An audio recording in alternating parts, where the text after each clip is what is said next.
بچه که بودم امم یکی از دوستاشو دعوت میکنه خونه مامان بزرگم و دوستش از من میپرسه که اسمت چیه. خب من اسممو میگم بهش و عمم گفت کاش میگفتی قنچه. گفتم چرا عمه؟ گفت بعد میگه وا بشی تو چی میشی؟ چی میشی؟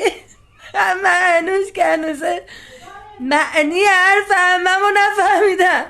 ولی سلام، با افتخار بگید از کدوم شهرید و اگر 10-60 هستی تو رو خدا اعلام حضور کنید. خیلی دلم میخواد ببینم که کیا توی این پیج با من همده هستی. 10-60 ها برچم بالان.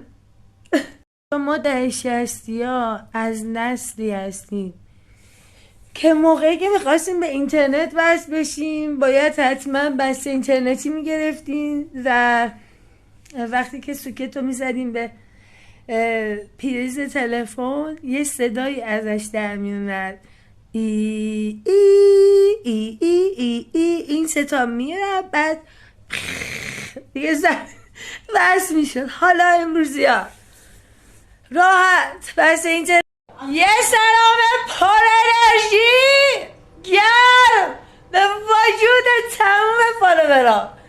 اینی که دارید میبینید این خانوم منو به وجود آورد. این خانوم منو به وجود آورد. مادرمه، دوستش دارم، خیلی باحاله بچه ها. مادر من کوی از صبره، کوی از خویشتنداریه، کوی از مهمان نوازی، میزبان عالی. ببینید الان فکر میکنم چند سال زندگی بابا یا بدونه بابا؟ نه جون من جواب بده. بابا یا بدونه بچه دارم فکر میکنه. خب زندگی لاکچری، تمام پولای دنیا یه طرف و بگن خانواده تو دیگه نبینی ولی این پولا برای توه. نه نمیخوام.